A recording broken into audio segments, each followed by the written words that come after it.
Ahoj, zdravím všechny sběratele, vítejte opět na kanále Absolute Card Collector a dneska nás čeká otvírání zajímavých produktů. Naposledy jsme měli Gold Break Limited a dneska si představíme nový blaster od české společnosti OFS Classic. Je to extra regalový blaster a mělo by tam být i něco navíc oproti klasickým boxům. Jedna nová paralelka, jsou tam buybacky, je to zajímavé, takže to si představíme a pak si dáme OPC 2009-2010. Zase nás čekají soutěže, budeme soutěžit OPC, u OPC o 2 balíčky, to bude v dalším videu a v tomto videu si dáme soutěž o tenhle hobby pack OFS Classic 2015-2016. A když jsem objednával ten blaster, tak nebyly hobby balíčky aktuálních OFSek skladem, takže jsem vzal něco staršího, doufám, že to nevadí. Do soutěže zadarmo, takže se nemoc píš za komentář. Co nás tady čeká, mělo by tam být 30 základních karet. A je tam možnost na tu Jungle paralelku, to je právě speciální na blastery, je limitována do 9 a poměry vkládání jsou 4:6, takže je to více jak polovina, takže celkem solidní šance.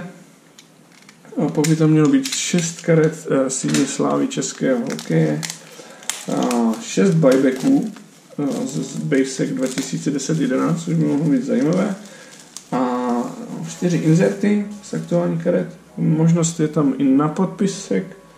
Může tam být personal signature 1:3, takže celkem velká šance.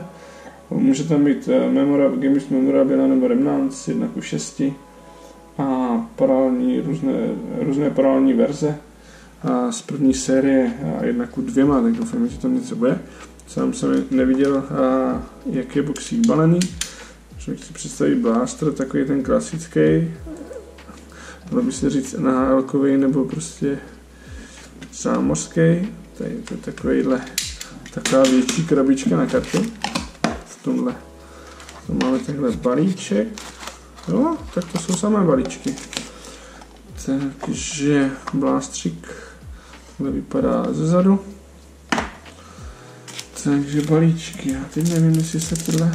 Ano, já si teda nechám nožík tady a budu se takhle natrávat. Ty balíčky jsou jiné, takže jdeme na to. Takže klasické balíčky, co nás z nich čeká. V prvním balíčku je Unique Shooters Petra Vrány a hned za ním je právě ten buyback. Vidíte tady vlastně razítko, buybackový Jan Hudeček za českou reprezentaci, bylo to U17-08, takže jo, reprezentace do 17 let. Teď to je buyback a teď bychom měli mít řadovky a jednu stín slávy, takže tady Jiří Králík, určitě super, no Vlach neužil, Slováček, Ondrušek, Roman. To je příjemný zpestření. Takhle buybacky mi nevadí. Myslím, že jsou 1:20, tak to nejsou ty jak dělal loni a prdek, ty jedničkový. Tak, druhý balíček, vždycky na začátku teda insert, zatím, měly by tam být 4, takže těch balíčků je více. Tak, insert Oldřich Cichoň a na Young Power Marek Melanovský, to slušný jméno. Na buybacku je vidět, jak ty starší karty jsou řezány tak nějak všelijak, že je o dost větší než ty aktuální OFSka.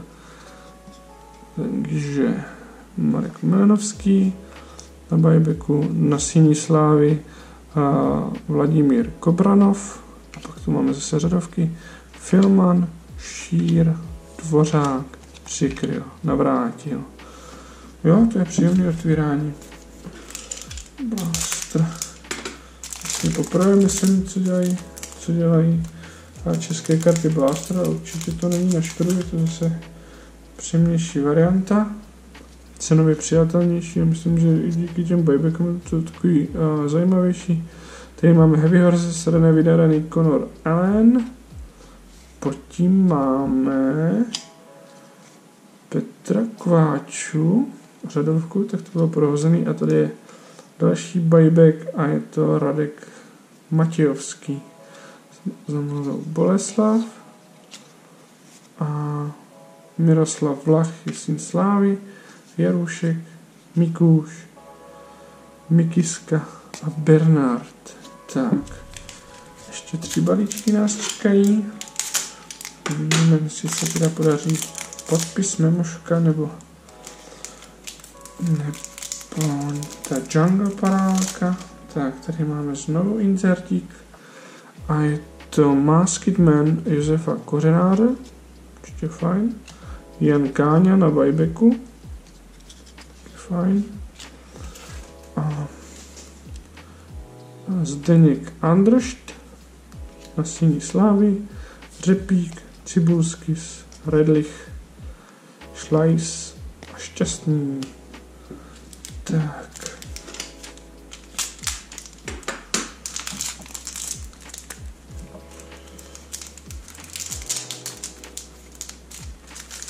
Jsem si nařízl teďka málo.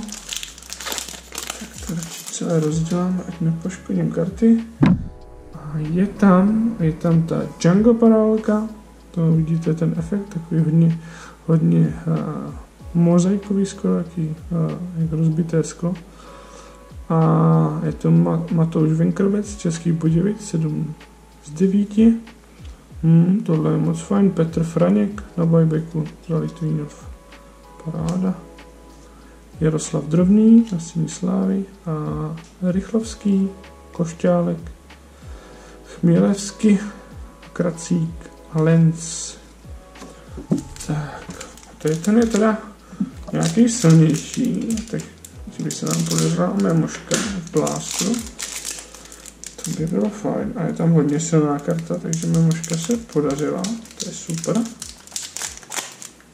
Je to tady i proházené, to pořadí. A tady máme super buyback, podle mě, Marek Pinc, jeden z mých oblíbených brankářů, s tím taky Franěk byl dobrý, no, takže to je parádní balíček a za ním se schovává Game Used materiál. Pardon, tak já už to přesně. Matěj Beran, 30 z 50 krásný kus hokejky, no tak to je paráda. Marek Pinc a tady máme tak ještě jedna syn Slávy a je to Jaromír Cita a Karabáček, Lukáš, Jašek a Dluhoš. No, tak to se myslím výrazně povedlo. Jo, pardon, tady ještě Petr Straka. Čekám, že tam bylo o 1 kartu méně. Takže podařila se memorabilia, krásný kus hokejky. Škoda, že čouhá nebo prosvítá ta bílá. Nevidět z pozadí a je to krásná karta. Ty buybacky se mně osobně líbí, to je takový příjemný zpestření. Pinc, Franěk, Káňa, Matějovský, Milanovský, Houdeček. Určitě super jména. Podařila se i Jungle parálka, 4 krásné inserty, do toho syn Slávy, za mě teda palec nahoru za tenhle blaster, to se mi líbilo. Myslím, že je to dobře uděláno, že je tam i ta syn Slávy přidaná, i ty buybacky, je to něčím zajímavé ten blaster. A k čemu tedy otázka o tenhle hobby balíček 15-16. My vlastně moc české karty neotvíráme, nebo otevíráme jenom ty nové. A měli byste zájem i o starší produkty České extraligy, aby jsme otevřeli něco staršího. A co konkrétně? Já jsem si dělal na úplně ty starší, když to ještě nebylo OFS Classic. A nevím, jestli ty karty tam nejsou slepené a jestli byste měli zájem i o to, ty vychází docela levně, ale nevím, jakou hodnotu by měly ty karty, jestli by nám to tady neleželo. Klidně napište názor do komentáře, zase jednoho z vás vylosujeme a darujeme mu tenhle pěkný balíček OFS Classic 15-16. To hobby balíček, že může schovávat opravdu něco pěkného. Takže tak, to byl Blaster, za mě určitě super. A já si dám, teďka to tady stříhneme a otevřu vám OPG 2000 9 2010. Mějte se fajn, ahoj.